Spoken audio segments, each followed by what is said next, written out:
Hi, my name is Ben and you're watching Batarang to the Butt, and this video is all about Beta Ray Bill, a character who first showed up in Thor issue 337. But before we begin, I've got to give you some context. You see, back in the day, Thor used to have a human secret identity. He was Dr. Donald Blake. As Dr. Blake, he used a cane. However, when that cane was tapped on the ground, it transformed into Mjolnir, as well as revealing Thor's true, mighty Asgardian form. Colonel Nick Fury is aware of both sides of Thor, and he summons him. He needs Thor for a mission. There's a potentially dangerous ship travelling straight towards Earth, consuming all stars in its path, using them for fuel. Fury needs Thor to go investigate, because he is the hero best suited for this type of job. So of course Thor accepts the mission and heads out to confront the ship. The ship is moving pretty fast, but Thor is able to catch up with it. He tries to enter it, but he gets attacked by its defensive measurements. He's caught by surprise, but he quickly regains himself and breaks into the ship.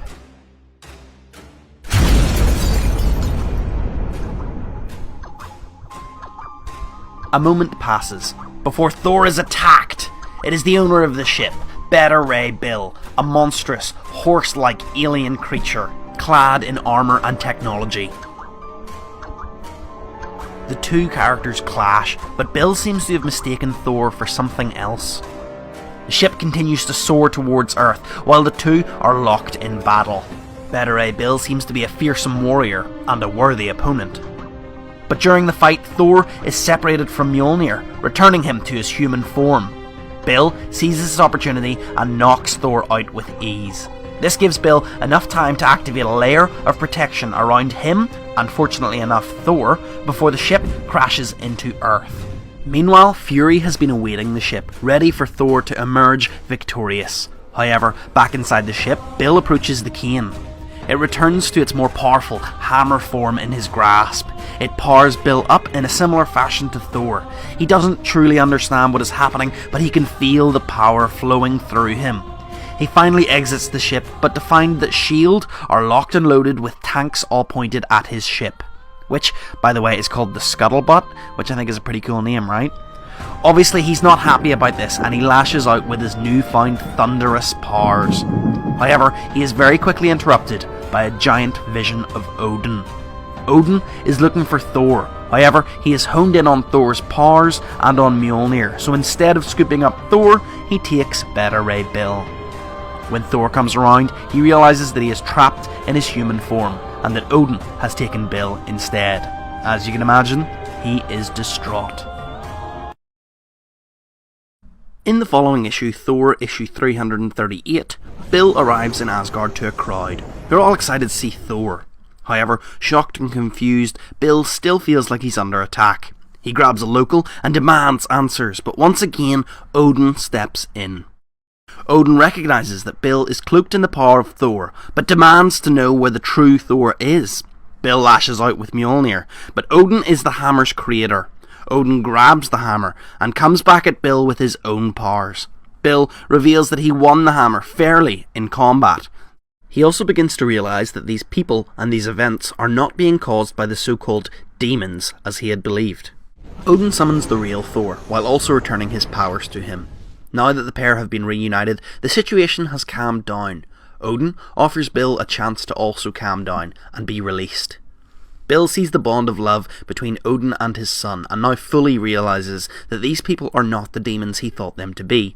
Proper introductions are made, and Odin points out that no one since the dawn of time has been able to lift Thor's hammer, besides Thor and Odin who created it. This means that Beta Ray Bill is worthy of the enchantment. Finally, we get his backstory. He tells us of his people, and how their home was destroyed. The core of their galaxy exploded, and so they had to flee. Bill was chosen by his leaders to be the guardian of their exodus.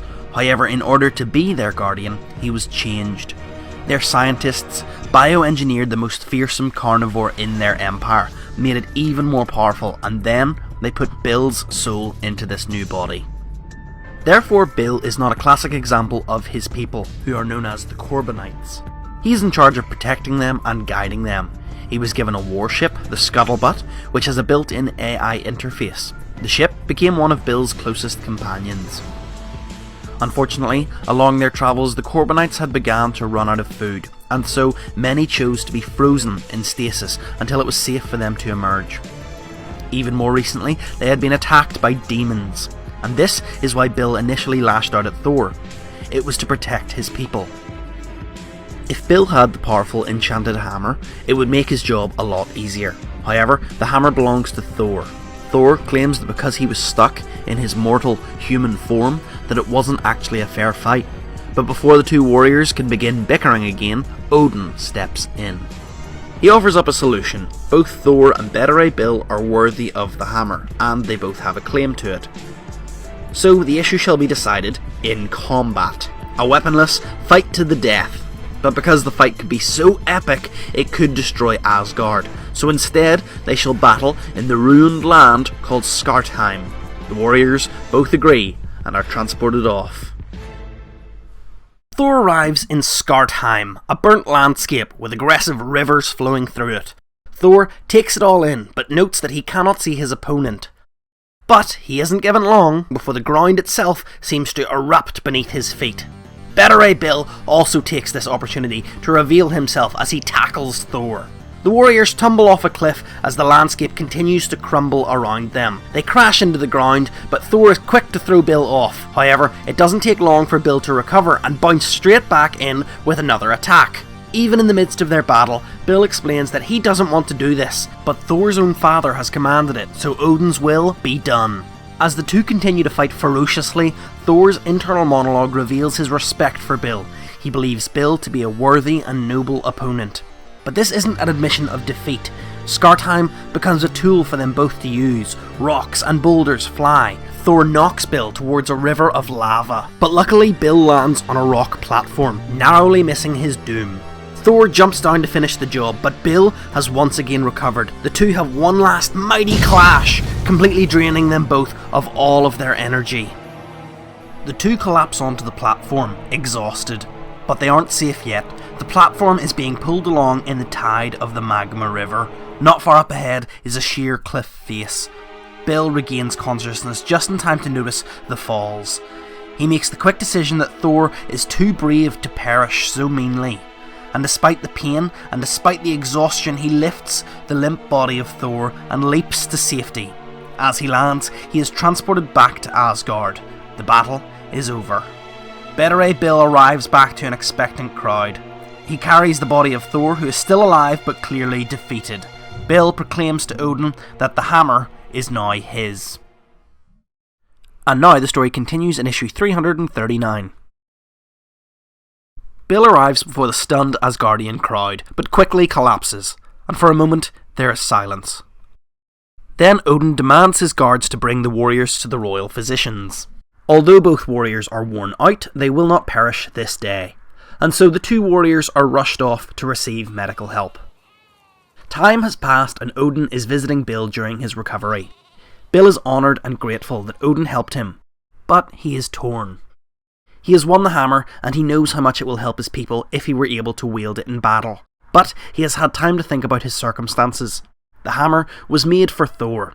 If he were to take it, then what's to stop someone coming and defeating Bill to then take it from him? And technically, he didn't even follow the rules of the battle because he couldn't bring himself to slay Thor. He asks Odin, can anything be done?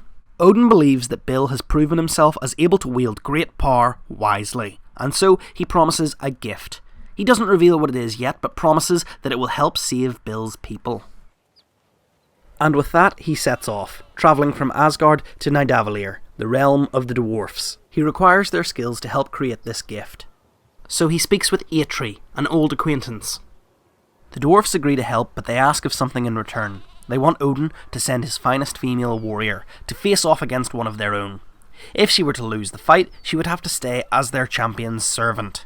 And there is a whole subplot here, but to make a long story short, Lady Sif defeats the dwarf champion. Turns out he wasn't an elected champion, but rather something more of a bully dictator, so when he is beaten up and defeated, the rest of the dwarfs are actually pretty happy. Then they proceed with their end of the bargain. Odin and Sif return to Asgard, where Thor and Bill have been resting and healing. They have both been getting to know each other, and Thor has been a good sport about his defeat.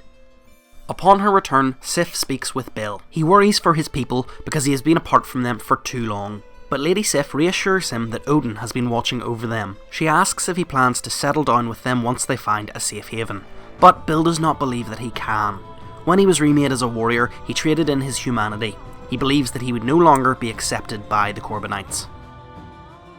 Later, Odin takes Thor, Better Eye Bill, and Lady Sif to the furnaces of Nidavellir. Under Odin's careful watch, the dwarfs begin their process. They only have enough materials for one go at this, but they are perfect craftsmen. The molten Uru metal thunders into the mould. Eitri suddenly calls out to Odin. It is time for the enchantment. Odin warns the others to stay back, then uses the full force of his powers to lock the magical enchantment into this new creation. Then it is time for Bill to seize his new weapon from the molten pool. Eitri promises that the magic will protect him, so Bill reaches in and pulls it out. Immediately, he feels an amazing rush of power. He raises his new hammer into the air triumphantly. With this, Odin states that the process is complete. Now, this new hammer, and the responsibility that comes with it, is Bill's to carry forever. It is given the name Stormbreaker. Meanwhile, Thor has Mjolnir returned to him. Odin has grown weary from all his spent efforts, and so must return to Asgard, but he shares a vision of the Corbinites before he goes. He says that the demons have been growing more powerful, but without Bill's new powers, he would never have been able to have taken them on. So now, he must make haste. But Bill will not be alone this time. Thor offers his help and summons Tooth Gnasher and Tooth Grinder as a form of transport. They're Thor's magical goats. Yeah, just go with it. Before they head off, Lady Sif insists on joining also. So together the three warriors head off to fight the demons and save the Corbinites. In the next issue, the trio thunder into a battle. The demons are ravaging a Corbinite ship, and our heroes were too late to save this particular ship, but they swear that they will avenge it, and they quickly dispose of the attacking creatures. Lady Sif leaps from the chariot and proceeds to ravage the swarm. She commands the other two to head off and find the source of the attack. Thor and Bill are hesitant, but they know it is the right move. And Sif is a badass, so they know she can fight on her own. Tooth Gnasher and Tooth Grinder gallop onwards, racing on lightning. They thunder past the stars, tracking the demon wave that seems to flow endlessly past them.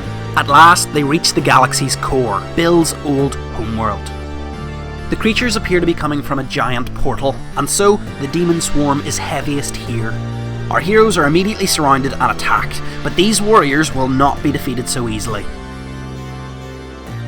Meanwhile, Sif has been hacking and slashing demons left, right and centre.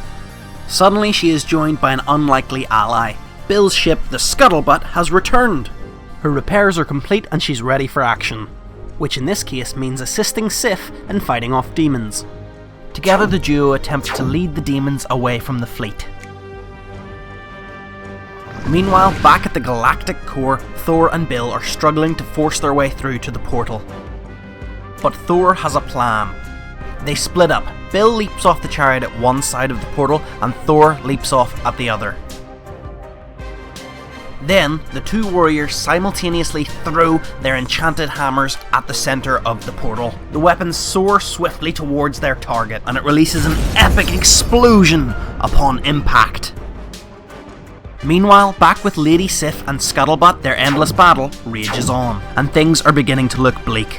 The Scuttlebutt has calculated that her best course of action is for the ship to initiate its self-destruct sequence, and take out as many demons as possible with the explosion. But, just as she is about to be overwhelmed, Lady Sif realises that the demons are all disappearing. She falls to her knees, exhausted. But it was worth it because they are victorious. Together, Lady Sif and the Scuttlebutt protected the Corbinites, while Thor and Bill defeated the enemies. The squad arrives back to Asgard and receive a hero's welcome. Everything is well, but Bill now faces the reality of not being needed by his people. And as he had previously revealed, he believes that he wouldn't be accepted by them anyway, thanks to his ferocious appearance. Meanwhile, Lady Sif discusses Bill with Odin. She reveals further backstory for Bill. He was chosen as the champion of his people because he won the right over thousands of others. He was put through many trials. Often the other contenders died or were driven mad through the extreme physical and psychological testing. Bill was made through unimaginable pain. This gives Odin an idea, so before Bill leaves Asgard he is given one last gift. Odin takes an enchantment from Mjolnir and gives it to Stormbreaker. It is the ability for Bill to disguise himself as a regular Corbinite, with a cane. And of course when he taps the cane, he becomes powered up, returns to his beastly form, and the cane reveals itself to be Stormbreaker. It is a sweet moment, and Bill is very grateful. He leaves as a friend and ally of the Asgardians. And that is the story of Beta Ray Bill. If you like this story, he has many more adventures that you can check out. I will make some recommendations in the comments below, but please support your local comic store. And hey, if you like this video, then support me too by liking the video and liking the page.